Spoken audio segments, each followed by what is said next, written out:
तो नमस्कार दोस्तों, आज का ये जो अभी तक का रुझान है लोकसभा चुनाव के रिजल्ट का, ये आप देख लीजिए। एनडीए 293 और इंडिया गठबंधन 233 पे। तो इससे इस रुझान के बारे में हम अपने सब मित्र सबसे दो शब्द इसका विचार लिया जाएगा। तो सौरभ जी, स्वागत है। आज का जो ये चुनावी परिणाम आया है, इससे आप कितना संतुष्ट हैं? संतुष्ट तो परिणाम या रुझान जो कह लीजिए तरह से है जी। और इस चुनाव में दिखा दिया, सभी पार्टियों को अपनी अपनी औकात दिखा दी है। जी जी बिल्कुल। बीजेपी फिर भी अकेले पार्टी है जो पूरे देश में और सब पार्टी को पूरे इंडिया गठबंधन से ज़्यादा सीट ला रही है रुझान में। बिल्कुल। अब जो होता है आप इस नतीजा से संतुष्ट हैं? हाँ, बिल्कुल। इसमें ईवीएम का तो कोई दोष है नहीं इस बार, नहीं, कोई दोष नहीं। क्योंकि हर बार तो ठीक रहा तो ईवीएम पे ही फोड़ा जाता है। इस बार देखते हैं कांग्रेस किस पे ठीक रहा पड़ता है। आज मेरे साथ आशुतोष जी हैं, शमशी से जुड़ गए हैं मेरे साथ। तो आशुतोष जी, दो टुक आप इस चुनावी नतीजों पे, चुनावी रुझान बहुत पे। ही संतुष्टिजनक नतीजा है जी। एक स्वस्थ लोकतंत्र के लिए जो है एक सुदृढ़ विपक्ष का होना बहुत जरूरी है। वाह, बिल्कुल। तो जो नतीजे हैं वो बहुत शानदार हैं। जी जी भारत की जनता ने जो जवाब दिया है जी, इससे आप पूरा अपने तरीके से, वो पूर्ण तरह से हम संतुष्ट हैं। किसी भी पार्टी को पूर्ण बहुमत नहीं दिया जी। है और कहा है कि भाई मिलजुल करके जो सरकार चलनी चाहिए, तानाशाही की तरह नहीं चलनी चाहिए एकदम। तो बिल्कुल मैं संतुष्ट हूँ इस नतीजे से। भारत की एक जनता है ना, कहा गया है अगर विपक्ष मतलब वो हो जाता है तो सत्ता निरंकुश हो जाती है, ऐसे करके है बिल्कुल बिल्कुल बिल्कुल। इस तरह के नतीजे उनके लिए एकदम एग्जाम्पल का काम है, कि एग्जाम्पल है कि जो सोचते हैं कि भाई हम I am the superior. Yes yes, nobody is superior, Janata superior. Right. मेरे साथ जुड़ गए हैं विकास जी। तब विकास जी, क्या हाल चाल? ठीक है, ठीक है। दो शब्द आज इस चुनावी नतीजों पे देख लीजिए आप। निशान आपके सामने है। पलड़ा अभी भी भारी है पूरा एनडीए सरकार से जी।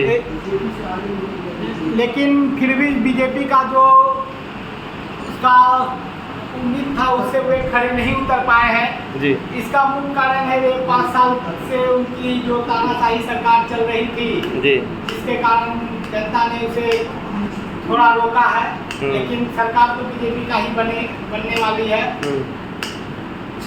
एक तरह से जनता ने सही फैसला लिया है कि दोनों विपक्ष को भी मजबूत किया गया है कि किसी तरह का फैसला लेने से पहले दोनों का समर्थन लिया जाए, है ना, होना जरूरी है। सत्ता को निरंकुश नहीं होना है। तब मिश्रा जबशेख जी, कल तो आपके साथ बहुत सारी चर्चाएं हुई जी जी। हम लोगों ने जो एक्सपेक्टेशन अपनी रखी, अपनी राय रखी, तो लगभग हम लोग उसी आसपास है। बहुत हाँ, हम लोग बिहार में तो उसी आसपास बिहार है। में भी हैं और सेंटर में भी हैं हम लोग। जी। लगभग आप इतना बड़ा 543 लोकसभा सीट में एक जो सर्वे करते हैं तो 20-30 सीटों से कोई ज़्यादा फर्क नहीं पड़ता। लगभग हम लोग उसी आसपास हैं। बिल्कुल। 300 के आंकड़े के आसपास एनडीए दिखाई दे रही है। और जहाँ तक रहा आपका प्रश्न कि कितना संतुष्ट हुआ जाए इस रुझान से, तो अभी जैसा कि देखा जा सकता है, टीवी की तरफ भी आप देख सकते हैं कि एनडीए 293 है और इंडिया 233 है। दैट मीन्स कि एनडीए और इंडिया गठबंधन के बीच कांटे की टक्कर हुई। कांटे की टक्कर हुई, इसका मजा तो आया है। टक्कर हुई है और एक तरफा मैच नहीं रहा है। स्वस्थ लोकतंत्र के लिए इस तरह का चुनाव होना बहुत जरूरी है, बहुत जरूरी है। क्योंकि पिछले 2 चुनाव से तो हम लोग का देखिए लोकतंत्र पे सवाल है, निशान उठ रहा था, ईवीएम पे उठ रहा था, है ना। विपक्ष स्वस्थ लोकतंत्र को के लिए बहुत ही निरंकुश होने से बचाता है सरकार को, सत्ता पक्ष को निरंकुश होने से बचाता है। जी बिल्कुल। और अभी तक का रुझान से ये पता चल रहा है कि मोदी जी जो है लगातार तीसरा बार प्रधानमंत्री बन रहे हैं जी।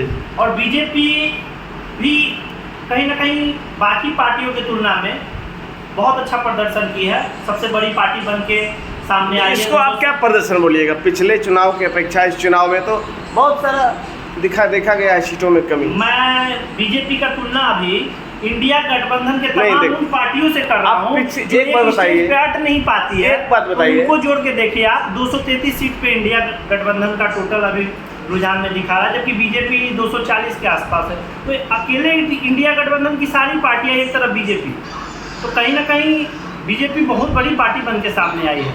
और आज मैं सवाल उन लोगों से भी पूछना चाहता हूँ जो कहते हैं ईवीएम खराब है, ये बात तो 150 डीएम को खरीद लिया गया, हर जगह जो है बीजेपी अपना आदमी बैठा के रखी हुई है।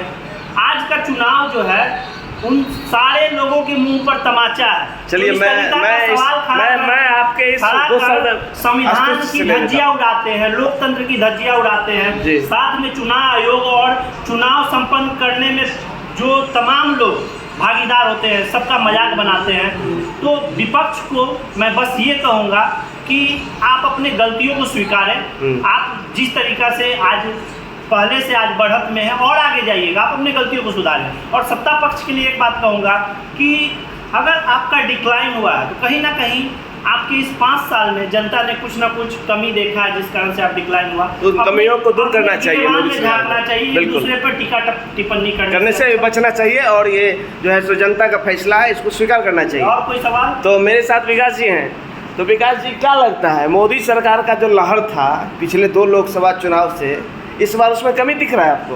कमी तो दिख रहा है, पर इंडिया के सरकार की कुल सीट से ज़्यादा है यहाँ पे बीजेपी का सीट। ये तो ठीक है, ये तो ठीक है, ये तो ठीक है। मैं जो हूँ ना, मैं इनका कंपैरिजन इंडिया गठबंधन से कभी नहीं करना चाहता हूँ। मैं इनका कंपैरिजन उनके पिछले रिजल्ट के अकॉर्डिंग करना चाह रहा हूँ। अब कोई बच्चा 10th में 99% ले आ रहा है और इंटर में जाके 80% ला रहा है, उसका तुलना हम दूसरे विद्यार्थी से क्यों करें? हम उससे करेंगे। तुम में क्यों कमी आई? क्या आशुतोष जी गलत बोल रहा हूँ मैं? जी बिल्कुल बिल्कुल। जब आप में कमी है, देखिए खुद के गिरबान में झांकना चाहिए पहले। ये इनको अपना जो है, ये तो सेल्फ सेटिस्फेक्शन वाली बात होगी ना। सेटिस्फेक्शन वाली बात है। इनको आपस में विचार करके ये सोचना चाहिए कि ये जो हमारा रिजल्ट जो आया है जी, ये जो जनता जो रिजल्ट दे रही है जी, कहीं ना कहीं नाखुश है ना, बिल्कुल नाखुश है, वो तो दिख रहा है। तो वोटरों को जानना चाहिए और उन पर काम करना चाहिए। श्योर। सौरभ जी, तब मोदी लहर में तो बहुत एक कमी दिख रहा है, मतलब इसमें कमी कहाँ आपके नज़र में? जो अब डिस्प्रेशन में है भैया, डिस्प्रेशन में भैया अभी 2 शब्द बोलने के लायक नहीं है। आप लगता है आपकी रात की नींद पूरी नहीं हो पाई है। ये रिजल्ट देखने के बाद बहुत सदमे में है रिजल्ट देख के ना। भैया कट्टर सपोर्टर है बीजेपी के। जय श्री राम। चलिए तब हर हर महादेव दोस्त। हर हर महादेव। डिप्रेशन में है, ये काहे के लिए करते हैं जब डिप्रेशन में है